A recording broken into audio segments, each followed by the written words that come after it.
ghost cities, internet addiction camps, and fake billionaires in prison. That and more crazy things happening in communist China.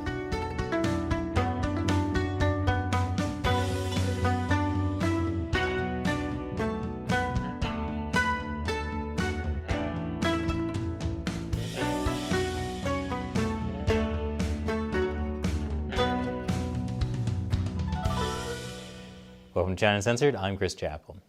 You know, I spent a lot of time covering the corruption, hypocrisy, and atrocities of the Chinese Communist Party, but I don't think I spend enough time talking about just how deeply weird things have gotten under the CCP. So today, I'm going to show you some truly crazy things happening in communist China. Starting with number 7. Here's a fun fact. China is roughly the same size as the US, geographically speaking, but it is more than 4 times the population. In fact, it has the largest population of any country on Earth. That's partly because Chairman Mao encouraged people to have babies. Lots of babies. He wanted more factory workers, more soldiers, and more people just in case a lot of them died. As Mao said in a 1957 speech, "I'm not afraid of nuclear war. There are 2.7 billion people in the world. It doesn't matter if some are killed. China has a population of 600 million. Even if half of them are killed, there are still 300 million people left." Joke's on Mao, though, because that nuclear war never happened.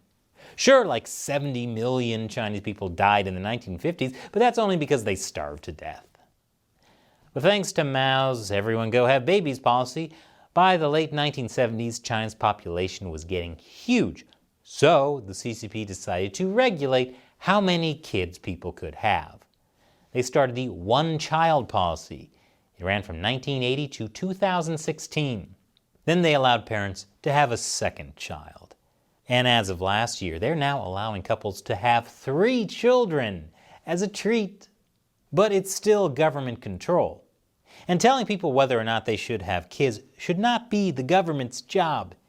It should be the job of your friends and family, telling you passive-aggressively. If your pregnancy announcement on Facebook gets less than 100 likes, then no one thinks you're going to be a good parent. Anyway, now China has 1.4 billion people, and as you can imagine, with such a large population, things can get pretty cramped in urban areas. The CCP tried responding to this by investing billions in the construction of modern cities, full of skyscraper apartment buildings. But it's estimated that more than 50 of these are ghost cities. Ghost cities can happen for lots of reasons, like maybe the government never completed construction. Or maybe they did, but there are no jobs, so no one wants to move there. So in the most populous country on the planet, they have dozens of mostly empty cities. And 65 million homes in the country are uninhabited. They basically spent billions of dollars to make 50 Detroits. Whoops. Number 6. As mentioned, China is roughly the same size as the US. But while the continental US has 4 time zones, China only has 1 time zone. In 1949, Mao Zedong declared that all of China would observe Beijing time in the spirit of national unity. As you can imagine, cities on the opposite side of the country, 3,000 miles apart, being on the same clock as Beijing can cause a lot of problems. In Tibet, for example, the sun doesn't rise until after 10 a.m., and some people try to go to bed when the sun is still in the sky. But hey, what's a little catastrophic sleep deprivation in the name of national unity? And really, it's not the worst thing they're doing to Tibetans. But all across the western part of China, this causes problems with farmers, students, and everyday logistics. Plus, this also had other unintended consequences. Namely, letting flat earthers think they're right. You see, China gets it. The reason it's dark on one side of the country is because the sun revolves around us. If you think that's crazy, wait until you see what we cover after the break. Welcome back. Number 5. In 2008, China became the first country to classify internet addiction as a mental disorder. They often refer to the internet as electronic opium or electronic heroin. Oh, so when they limit people's access to the internet and what they can and can't see, they're not suppressing information, they're just helping fight addiction. Wait, I'm on the internet, and I try to get people to watch my content. Does that make me an electronic drug dealer? The first taste is free. If you want the hard stuff, you gotta contribute on Patreon. The CCP says 24 million people suffer from internet addiction disorder, or IAD. And many of them are teenagers addicted to playing online video games. Look, addiction of any type can ruin someone's life. So if it is indeed a mental disorder, then how do they treat it? Therapy? Medicine? Nope. They send them to brutal camps and try to beat the addiction out of them. And when I say beat the addiction out of them, I mean literally beat the addiction out of them. Teenagers are put through a military-style boot camp and are often physically abused. Kids at these camps have been locked up in solitary isolation for up to 10 days, and there's been at least one fatality. There are over 300 of these IAD camps across China. And I'll admit, I'm annoyed when I'm on a date and she can't get off her phone. But I never thought she should be put in a camp over it. It's crazy on so many levels. One of which being, I never knew that millions of Uyghurs were so addicted to the internet. Number 4. China is officially considered an atheist country. In fact, the CCP promoted a book, The Principles of Scientific Atheism, that claims to prove scientifically that God doesn't exist and religion is harmful. So they use science to try and disprove religion. I'm not sure how accurate that could be, though, mostly since China's zero COVID policy clearly showed they aren't great at following science. Also, using science to disprove religion or vice versa doesn't work since the two don't use the same framework. That's like trying to prove you're the best blackjack player by using a pogo stick. You didn't prove anything. You just made people angry. The Communist Party worries that people believing in God could undermine the party's authority. Now, most religions at their core teach that you should be a good person and try to help others. And if that undermines what you're trying to get people to do, you might be the baddies.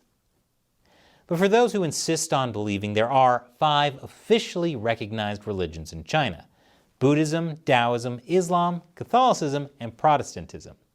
And you're allowed to practice those as long as you belong to the official state-run version, like the Chinese Patriotic Catholic Association, where the head of the church is not God or the Pope. No, he's a Chinese official appointed by the atheist Communist Party. And practicing any other religion, or even an independent sect of one of those 5 religions, is enough to get you arrested, tortured, or killed. While separation of church and state may be a good thing, it's pretty scary when the state outlaws religion by force. But I don't know, I kind of view communism as a religious experience, mainly because you'll be praying every day that it ends. More after this final break. Welcome back. Number 3. While China isn't a particularly religious country, there is one thing many people there worship: money. China creates billionaires at a rate much faster than the US. In fact, China is home to the most billionaires in the world. Even after 160 of them lost so much wealth, they were demoted to multimillionaire status. I know, only multimillionaires. Yuck. They won't be able to show their face at the Flying Yacht Club anymore. The reason these billionaires lost so much wealth is because the CCP cracked down on them.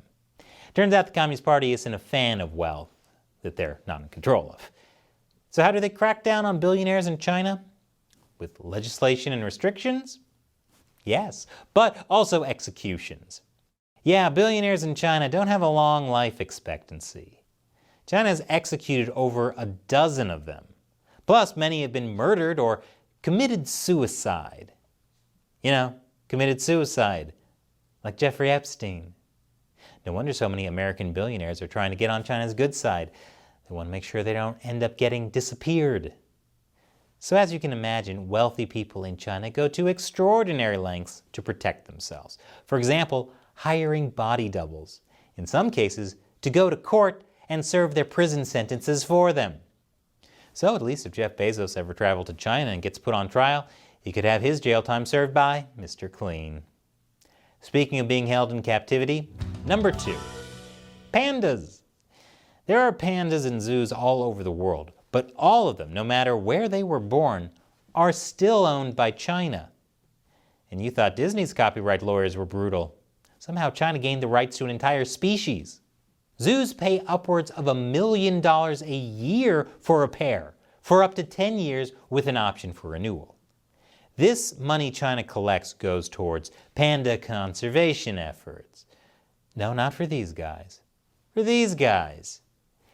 There are only 2 pandas in the world that aren't owned by China, Xinxin and Xuanshuan, at the zoo in Mexico City. This is because they're descended from pandas that were given to Mexico before 1980. That's when China changed its policies on how it loans out pandas and claims ownership of their offspring. Today, even pandas that were born in captivity in other countries are considered property of China and can be taken away if you get on China's bad side. So maybe President Biden isn't afraid of upsetting China because of the economic backlash. Maybe he's just a big fan of pandas. But there's one bear that China doesn't want to claim ownership of, and that's number 1, Winnie the Pooh. It all started in 2013 when Xi Jinping visited the US and was photographed walking with then President Barack Obama. And then the internet did what the internet does and compared the two to Winnie the Pooh and Tigger. And apparently Xi doesn't like being compared to Winnie the Pooh. Seriously, he hates it when someone says he looks like Winnie the Pooh. Of course, whenever something like this bothers you, letting people know it bothers you is only going to make it worse. So Winnie the Pooh became a symbol of resistance against the CCP. And any comparison like this has been banned as a result. So whatever you do, don't compare Xi to Winnie the Pooh. So what do you think about these crazy things happening in communist China? Let us know in the comments below. And remember, China Uncensored is supported mainly by viewers. Be sure to visit patreon.com/China Uncensored. Contribute $1 or more per episode. We rely on your support to help us keep making great episodes. Or join our exclusive social media community on Locals. Check out ChinaUncensored.locals.com. Once again, I'm Chris Chappell. Thanks for watching China Uncensored.